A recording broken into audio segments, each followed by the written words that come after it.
இன்னும் என்னாச்சு ஏதாச்சு சொன்னாக்கா வருவேனே ஆறா கேட்கல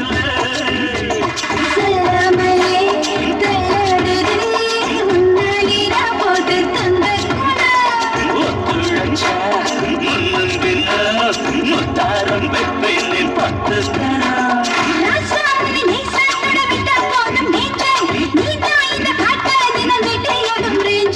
எண்ணெய வச்சு மெல்ல தேய்ச்சது என்ன நீ அம்மா அம்மா சொல்ல வாச்சது என்ன வெண்ணி போல நெஞ்ச காய்ச்சியது என்ன வெகுல நெஞ்சு தண்ணி பாய்ச்சியது என்ன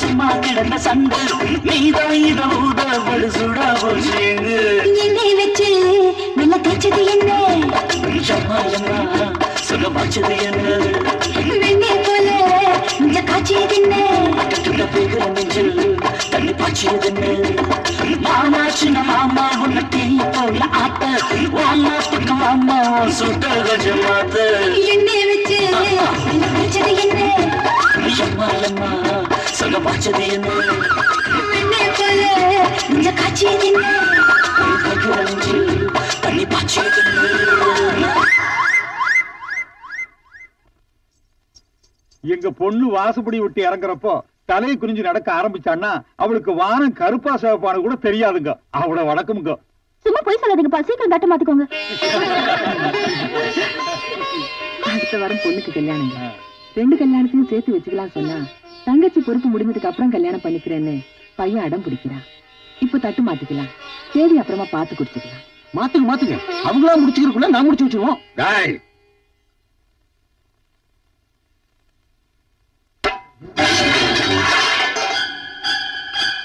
என் மகன் ஆசைப்பட்டான், என் தகுதியை மறந்து பொண்ணு கேட்டு வந்தப்போ என்ன சொன்னேன்? சின்ன பொண்ணு 4 ஆகட்டும். இப்ப என்ன?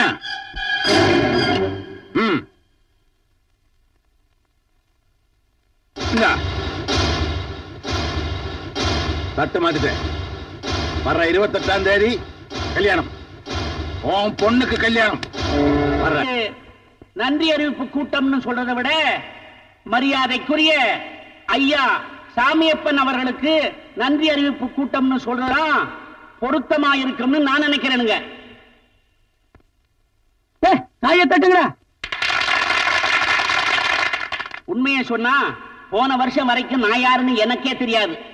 ஐயாவோட பார்வை பட்டுன்னு எம்எல்ஏ ஆயிட்டேன். உடனே மந்திரி பதவியும் தூக்கி கொடுத்துட்டாங்க. அட எனக்கு மட்டும் இல்லைங்க, சட்டம் நீதி நேர்மை ஒழுக்கம் எல்லாத்துக்கும் உதாரணமா இருக்கிற நம்ம ஐயா ஒரு வார்த்தை சொன்னாருங்க. நம்ம நண்பர் ராமசாமிக்கு சட்டத்துறை அமைச்சர் பதவி கிடைச்சிருச்சுங்க. உங்களுக்கே தெரியும், ஐயா மனசு வச்சாருன்னா நீங்க ஓட்டு போடுறீங்களோ இல்லையோ ஏதோ ஒரு வகையில ஓட்டு வந்து தானா விழுந்துரும், நாங்களும் ஜெயிச்சு எம்எல்ஏ ஆயிருவோம். இவ்வளவு பெரிய கூட்டத்துல ஐயாவுக்கு நன்றி சொல்ல எனக்கு வாய்ப்பு கொடுத்ததுக்காக என் நன்றியை தெரிவித்துக் கொள்கிறேன். வணக்கம். சார்பாக இந்த மலர்மலை அணிவிக்கின்றேன்.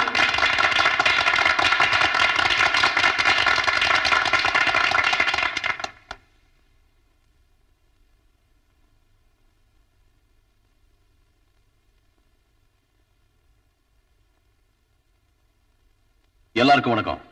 எரிச்சி பழ மாலை 2 பேருக்கு போடுவாங்க. 1 பார்த்தா கையெடுத்து கும்பிடுற மாதிரி இருக்கிற பெரியவங்களுக்கு போடுவாங்க.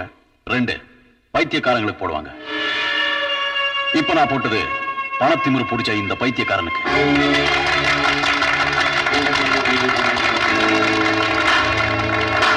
இன்னொருத்தருக்காக நிச்சயிக்கப்பட்ட பொண்ணு வீட்டுக்கு போய் உலகட்டாயமா இவருடைய பையனுக்கு நிச்சயம் பண்ணிட்டு வந்திருக்காரு இந்த பெரிய மனுஷன்.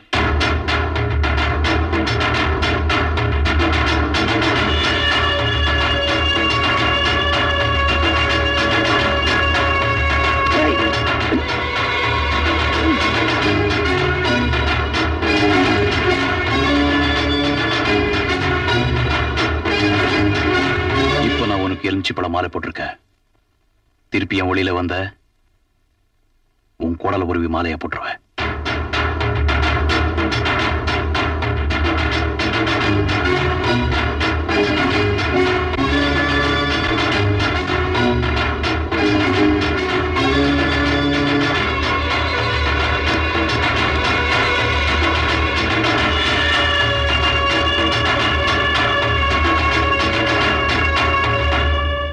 என்ன பண்ணீங்க?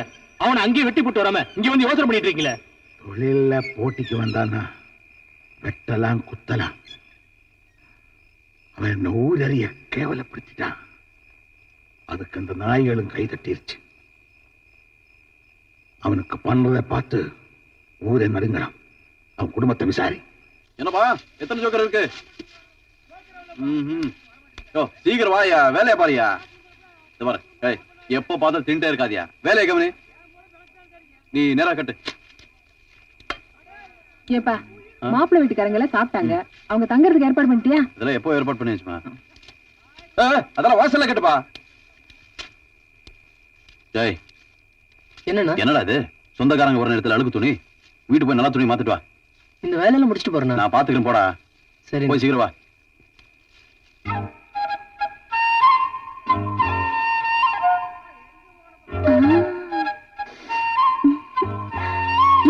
இந்த பூவையின் தலையில வச்சு விடையா? கண் கலங்குற? உன் தங்கச்சியை பிரிய போறேங்கிற சோகமா? பிரிவுங்கிறதே ரொம்ப சோகமானது. அந்த பிரிவுக்காக நம்ம எவ்வளவு சந்தோஷமா ஏற்பாடு பண்றோம். அத நினைச்சேன். பொண்ணுங்க இருக்கிற எல்லா வீட்லயும் இப்படித்தான்யா. நாளைக்கு நானும் கல்யாணம் பண்ணிட்டு உன் வீட்டுக்கு வந்துட்டேன்னா எங்க வீட்லயும் அப்படித்தானே. தம்பி, சாமி போன ஆளை வந்து வீட்டுக்கு தீ வச்சு போயிட்டாங்க. வீடு பத்து வெளியே இருக்கு.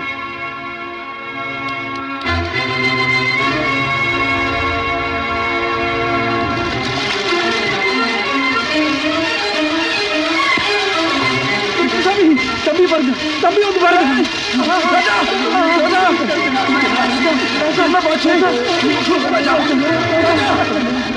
என்னையாச்சு? தம்பி போயிட்டாங்க.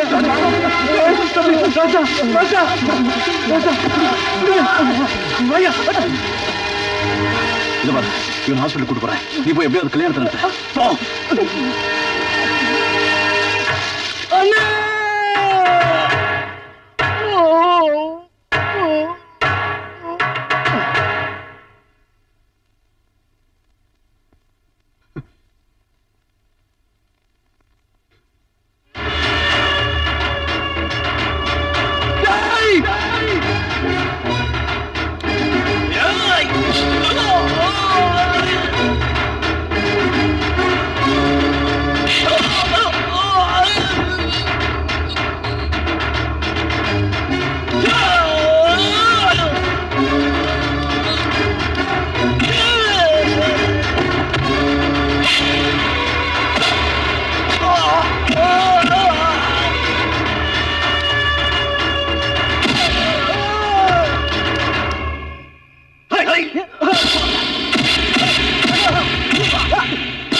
சார்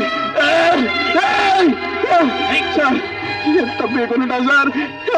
என் தம்பி என்ன பண்ண அவனுக்கு?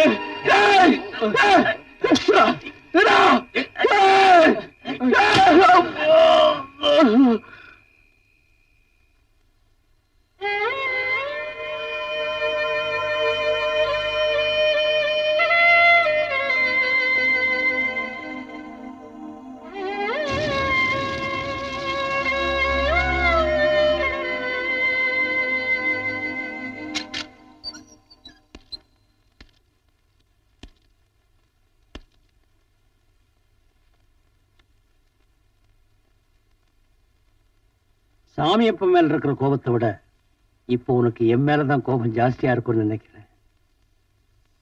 சாமியப்பனை இதுவரைக்கும் எவருமே எதிர்த்ததில்லை. அந்த துணிச்சலை உங்ககிட்ட மட்டும்தான் பார்த்தேன்.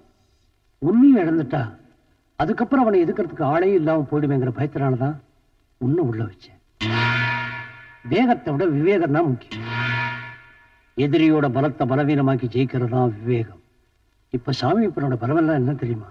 அவன் நடத்திட்டு இருக்கிற பிராந்தி கடை, சாராய கடை, அதெல்லாம் வச்சுக்கிட்டு சட்டத்தை கைக்குள்ள போட்டுக்கிட்டு அராஜகம் பண்ணிட்டு இருக்கான். அதையெல்லாம் மடக்கிறதுக்கு நமக்கு ஒரு வாய்ப்பு கிடைச்சிருக்கு. அந்த கடைகள்லாம் நாளைக்கு ஏலத்துக்கு வருது. அதை ஏலத்தில் எடுக்கிறதுக்கு சாமியப்போட மொத்த படமும் இன்னைக்கு ராத்திரி கோயம்புத்தூருக்கு போகுது.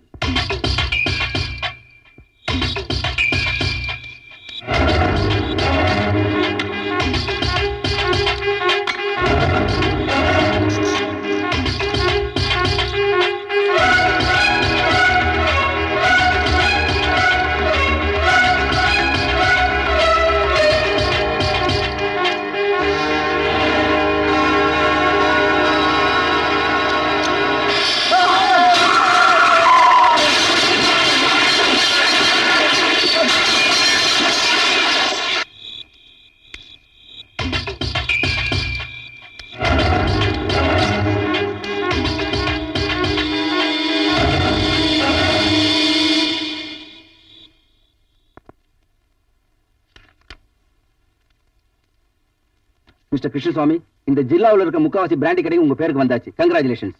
இந்தாங்க, இதுல ஒரு கையெழுத்து போடுங்க.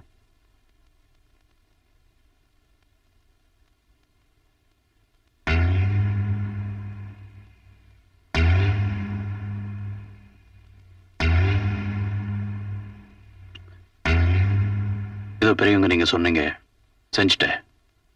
ஆனா இதெல்லாம் எனக்கு கொஞ்சம் கூட இஷ்டம் இல்லை. உனக்கு பிடிக்காம இருக்கலாம், ஆனா இப்ப நீ போர் போறதுக்கு அதுக்கு படம் வேணும், பக்க பலம் வேணும். அதுக்கு அவசியம் இந்த படம் வேணும். இதுல வர வருமானத்தை வச்சு ஏழைகள் எல்லாம் காப்பாத்து. எங்களை மாதிரி அதிகாரிங்க மானத்தோட மரியாதையோட இருக்க உதவி பண்ணும். ப்ளீஸ் கையெழுத்து போடு.